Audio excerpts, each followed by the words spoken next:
Nice to see you. Do you like snakes? Or maybe you're scared to death of them. Anyway, you've already clicked on this video, so you want to see the most unusual of them? Oh, we found some really cool views. Today, you're going to see the most beautiful snakes, the weirdest, and even the ones from the memes. Well, interesting things await. Let's go.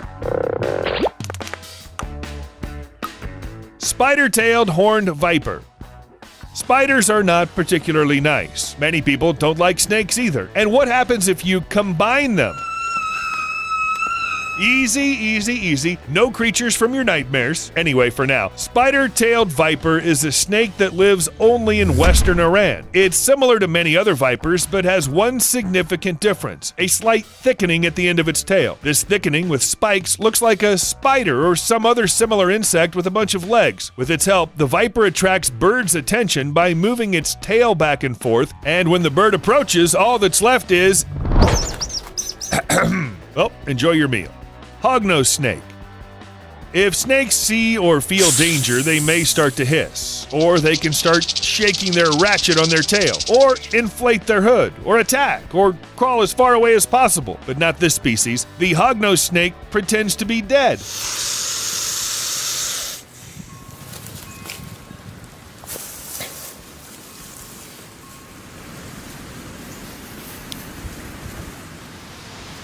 Probably adopted it from prairie dogs or whatever. Well, first it pretends to be a cool snake, of course, lifts its head up above the ground like a cobra, expands its neck, hisses, even pretends to bite. Thank you to the Academy for this. But a hognose snake can harm maybe just people with, allergies, because its poison is too weak. So when it turns out that the bite doesn't help at all, the snake then rolls onto its back and naturally fakes death. Even emits a special smell that allows the tongue to hang from the mouth.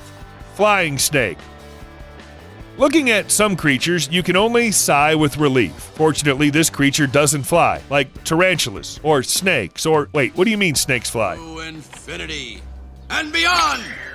Hey, that's not part of the deal. Actually, the gliding snakes really can fly. No wings, no magic dust, not even plane tickets. Flight 34 to Grand Rapids. Okay, excuse me, boarding group 1.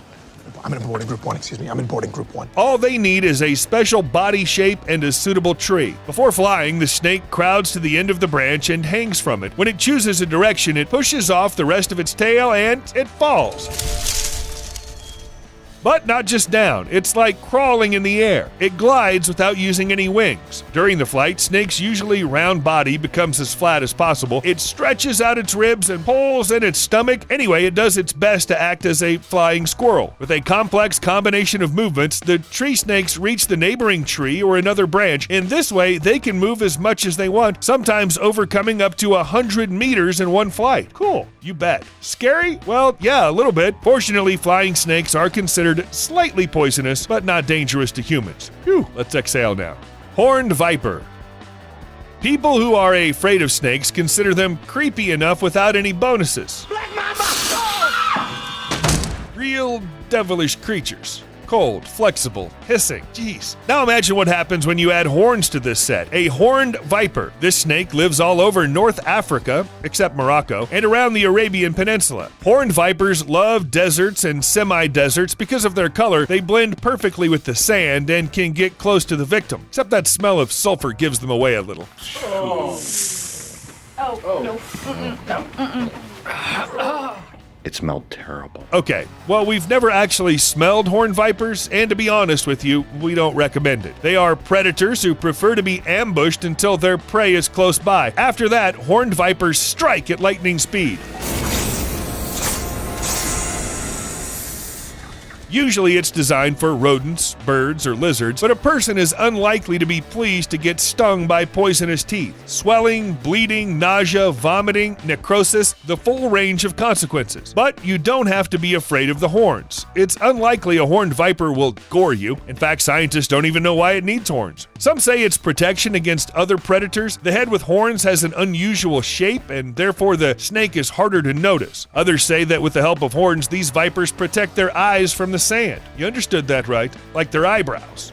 Two-headed snake. In the Middle Ages, such a creature would be considered cursed, a harbinger of the end of the world or something like that. You know, it's all the witch's fault, but modern scientists have a different reaction. I've never seen before. A two-headed boa? What? Briefly, it can be described as, wow, what the heck? And indeed, two-headed snakes are quite rare. They're found in nature, but usually can't live long enough for people to find them. Such snakes can be compared with Siamese twins. The fetus begins to divide into identical twins, but then the process stops at one of the stages. The result is something like a two-headed dragon, only without paws and without wings and no fire breath. Oh, come on, it still looks like it. A snake breeder in Florida got such a dragon, literally 2 snakes for the price of 1, or the other way around. Anyway, it turns out that 2 perfectly functioning heads are not the only surprise of a little snake. Unlike most creatures like that, it turned out to have 2 hearts. It does. That is so cool. Okay, we found another Time Lord, and they say there's only a couple left. Arthurus hispida. Ever seen a fluffy snake? It's so fluffy! If not, but for some reason you really want to see it, go to Central Africa. This is where the unique species Arthurus hispida lives. It's an endemic, so you can't find a snake like that anywhere else in the world. The viper looks spiny or even fluffy because of its special structure of scales. They're raised and give it a bristly appearance. Looks like a huge, creepy brush. Fluffy viper likes to bask in the sun and often climbs up somewhere higher. But even if you manage to find it, don't try to pet it. Seriously, we know it's cool and kind of hairy, but that's no reason to provoke a snake to bite. Like any other viper, it's poisonous, and its poison is neurotoxic, and its composition may vary depending on the region, altitude, and even the weather. The bite of this fluffy baby can be fatal for a person, especially if they aren't provided with medical care and antidote. Often the poison causes severe internal bleeding, and it's definitely not something that can somehow go away. Spitting cobra.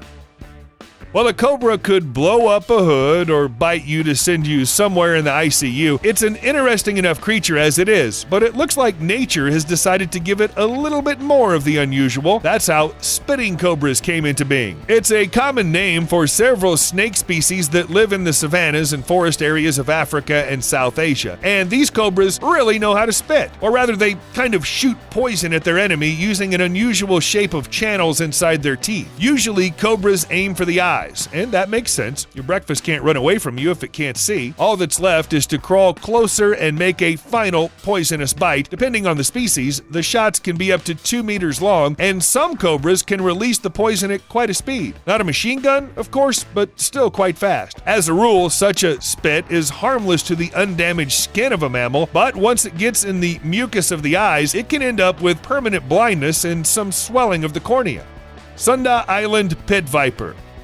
Some snakes are just bloody beautiful. Not frightening, not unusual, but just beautiful. One of them is a blue viper. But this is exactly the kind of beauty that you have to observe at a great distance. You know, to admire as a work of art. The only difference is the Mona Lisa is unlikely to try to kill you. The white-lipped island pit viper lives in Indonesia and is considered an aggressive predator. Where the other snakes prefer to crawl aside, this beauty rushes into the attack and it bites. Most of the victims of the white-lipped viper are little things like mice and frogs, but that doesn't mean it doesn't care about humans. Even though they aren't on the menu in search of food, the viper often crawls into populated areas and isn't afraid to meet people. It seems to consider itself in charge. And although you are unlikely to die from this snake's bite, you'll remember the encounter for life. The poison causes pain, swelling, and sometimes necrosis and severe bleeding. And that's not all. The mice that get caught by the white-lipped viper are in a much worse position. It bites them and then just waits until the toxins are absorbed into the victim's blood. After that, it pushes the mouse down her throat with her own teeth. Jeez.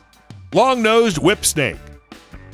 Even if you don't know anything about snakes, and even if you can't stand them, you will still recognize this one. Oh yeah, skeptical snake. It's like a thin hose or a ribbon that suspects and judges everyone. It doesn't bite, but it hurts differently, or almost. Frogs, lizards, and all sorts of small rodents that the skeptical snake eats would clearly disagree. It's also poisonous, and the composition of the poison is still unknown. The toxins are strong enough to cause pain, swelling, bruising, numbness, and other local symptoms that disappear 3 days after the bite, unless of course the strange snake bites your neck or some vital organ. Then the consequences could be much more serious. This creature, full of skepticism, can be found in southwest India, Sri Lanka, Thailand, and Bangladesh. By the way, in India, there's even a myth that a snake can blind a man by popping out his eyes with its sharp head. In fact, this of course is not true. But we wouldn't advise you to lean in too close to a skeptical snake for the test. You never know.